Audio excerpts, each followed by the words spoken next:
Depuis le début de la Seconde Guerre mondiale, les États-Unis ont été les architectes d'un monde économique fondé sur le libre-échange. Mais aujourd'hui, ce modèle est remis en question.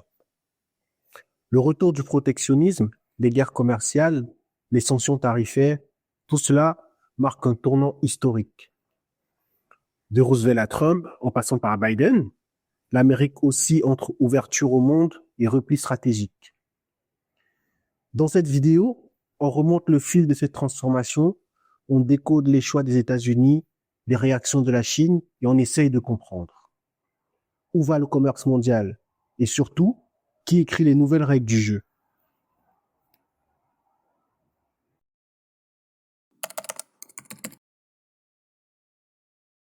Dès 1789, le Tariff Act pose les fondations d'une politique économique tournée vers la protection de l'industrie nationale. Au XIXe siècle, Abraham Lincoln défend des droits de douane élevés. Pour lui, protéger les producteurs américains, c'est protéger le pays. Mais après 1945, le vent tourne. L'Amérique victorieuse veut un marché mondial ouvert à ses produits. Le GATT en 1947, puis l'OMC en 1995, marquent l'ère du libre-échange global. Résultat, une explosion du commerce mondial, les accords se multiplient, les économies s'interconnectent. Mais cette mondialisation a ses perdants. L'entrée de la Chine à l'OMC en 2001 fait bondir la concurrence. Et le Rust Belt devient un symbole d'abandon industriel.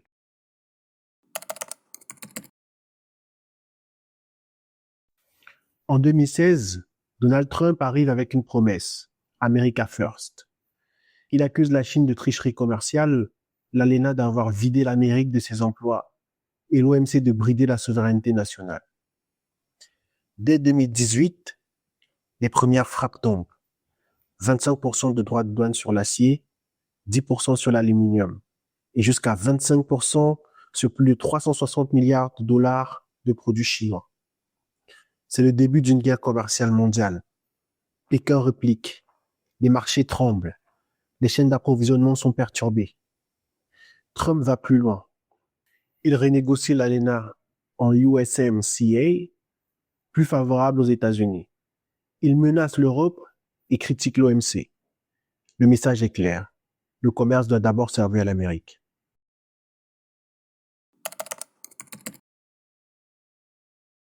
En 2021, Joe Biden a adouci le ton. Mais sur le fond, il ne revient pas sur les tarifs de Trump.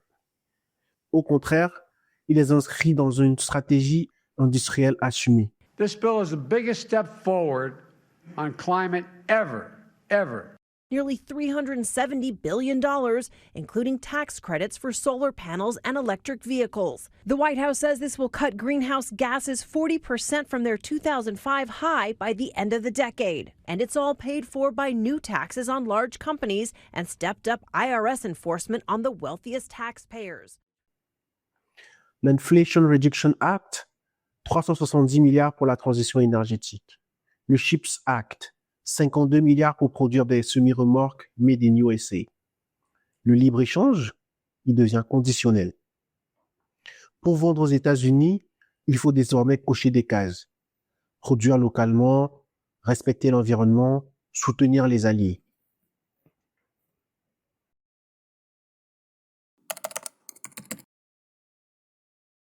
Réélu en 2024, Trump passe à la vitesse supérieure. En 2025, il frappe fort. 125% des droits de douane sur tous les produits chinois. Un quasi-blocus commercial. Et ce n'est pas tout. Il impose un ultimatum mondial. 90 jours aux pays étrangers pour relocaliser leur production ou subir une taxe de 10% sur toutes les exportations vers les États-Unis. C'est inédit. Ce n'est plus du protectionnisme défensif. C'est un bouleversement total des règles du commerce international.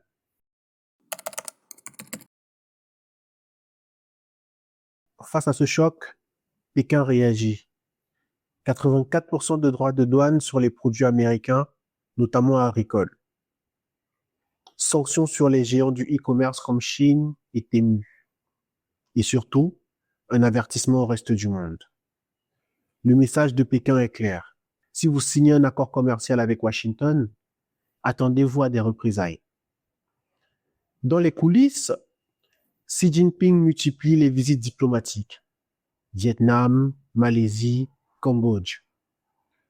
L'objectif, créer une nouvelle sphère d'influence économique loin des États-Unis. Mais la Chine avance prudemment. Une guerre commerciale totale pourrait lui coûter cher. Les premières estimations prévoient une baisse de 5% de ses exportations.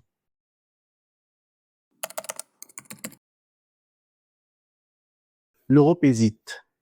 Elle veut défendre ses industries, mais reste fidèle au multilatéralisme. Le Canada taxe à son tour l'aluminium et l'acier. Le Mexique reste sous la protection de l'USMCA, mais regarde de près l'évolution du conflit. Résultat, le monde se recompose en blocs.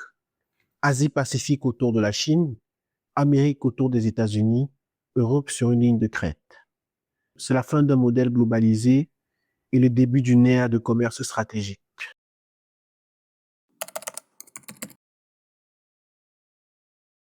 Alors, assistons-nous à la fin du libre-échange tel qu'on l'a connu?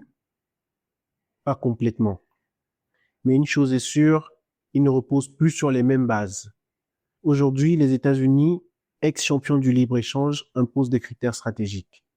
Souveraineté économique, transition écologique, sécurité nationale. Le libre-échange doit désormais s'adapter à ces nouvelles priorités ou disparaître. Le commerce mondial n'est plus seulement une question d'économie, c'est une question de pouvoir, de diplomatie et de vision du monde. Si cette vidéo vous a aidé à mieux comprendre les enjeux derrière les droits de douane et la guerre commerciale, laissez-nous un like, abonnez-vous et dites-le nous en commentaire.